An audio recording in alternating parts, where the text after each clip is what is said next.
Hello everyone, welcome to academy. I hope आप लोग सब अच्छे होंगे। आप लोग बता दूं, अभी भारत के विदेश मंत्री एस जयशंकर साहब रूस की यात्रा पर मॉस्को गए हुए हैं। उसी समय मीडिया से बात करते हुए, वार्तालाप करते हुए बहुत सारे जो मीडिया से सवाल पूछे गए उनका जवाब दिए। क्या क्या बोला गया है विदेश मंत्री जयशंकर के साहब के द्वारा, आइए जानते हैं। उससे पहले आप लोग चैनल पर पहली बार विजिट किए, चैनल को जरूर सब्सक्राइब कर लीजिएगा। आप लोग बता दूं, जो विदेशी मीडिया है यानी पश्चिमी देश की मीडिया है जो भारत के खिलाफ बोलती रहती हैं, उनको तो दो टूक में जवाब दिए, खरी खोटी सुनाए हैं। ज़रूरत ज़्यादा है और कमाई कम, सस्ता तेल खरीदे रहेंगे। अमेरिका यूरोप को जयशंकर की दो टूक कही बात है। यानी अमेरिका जैसे देश और बहुत सारे इंग्लैंड, ब्रिटेन और बहुत सारे पश्चिमी देश ने सवाल उठाए थे कि रसिया यूक्रेन के युद्ध के बीच भी भारत तेल क्यों खरीद रहा है। लेकिन विदेश मंत्री जयशंकर साहब का बयान फिर से आया है कि हम तेल खरीदते रहेंगे, यदि यह युद्ध रुकता है चाहे नहीं रुकता है, लेकिन हमारी ईद जो है तेल जो है ऑयल इंपोर्टिंग हमारी शुरू रहेगी।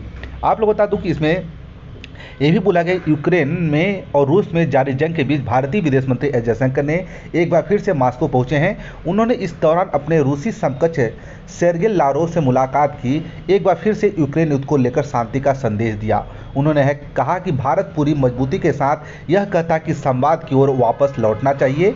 एस जयशंकर ने द्विपक्षीय मीटिंग के दौरान कहा, अंतर्राष्ट्रीय मामलों की बात है तो बीते कुछ सालों को कोरोना महामारी से गुजरे हैं। दुनिया भर के देश पर वित्तीय दबाव पड़ा है और कारोबारी मुश्किलों का सामना करना पड़ा है। इसका सबक वैश्विक अर्थव्यवस्था पर असर पड़ता है। अब इसके लिए यूक्रेन का जो युद्ध है ये इस पूरे दुनिया पर असर डाल रहा है। इसको अब शांति की ओर बढ़ना चाहिए। साथ साथ उनके द्वारा ये भी बोला गया है, विदेश मंत्री ने कहा कि इसके अलावा आतंकवाद और क्लाइमेट चेंज जैसे मुद्दे पर भी बात होनी चाहिए, जिनका असर विकास और समृद्धि पर पकड़ रहा है। हमारी बढ़ता दुनिया की सभी परिस्थितियों पर असर होगा।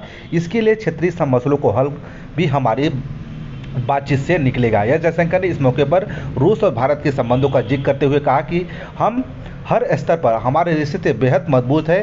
पीएम नरेंद्र मोदी और राष्ट्रपति व्लादिमीर पुतिन की हाल में ही सितंबर में समरकंद में मुलाकात हुई है। यही नहीं, इस दौरान एस जयशंकर की रूस को याद दिलाया कि कैसे पश्चिमी देश को विरोध के बाद भी दोनों देशों ने तेल का कारोबार जारी रखा। आप लोग बता दूं, पश्चिमी देश के द्वारा बहुत विरोध किया जा रहा है तेल को लेकर। जयशंकर ने कहा कि भारत ने रूस से यूक्रेन में जारी जंग के बीच भी तेल खरीदना जारी रखा है।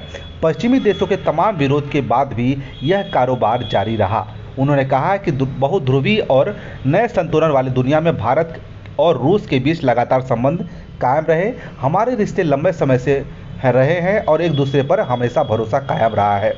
रूस से तेल खरीद और पश्चिमी देशों के दबाव लेकर पत्रकारों के सवाल में जयशंकर ने कहा है, कई कारणों से एनर्जी मार्केट में दबाव की स्थिति बनी हुई है।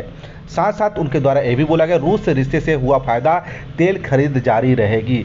यदि कोई देश दबाव बनाता है तो हम नहीं रुकेंगे। हमारी जो ऑयल इंपोर्टिंग है वह जारी रहेगी। आप लोग इसके ऊपर क्या कहना, कमेंट बॉक्स में जरूर शेयर कीजिएगा।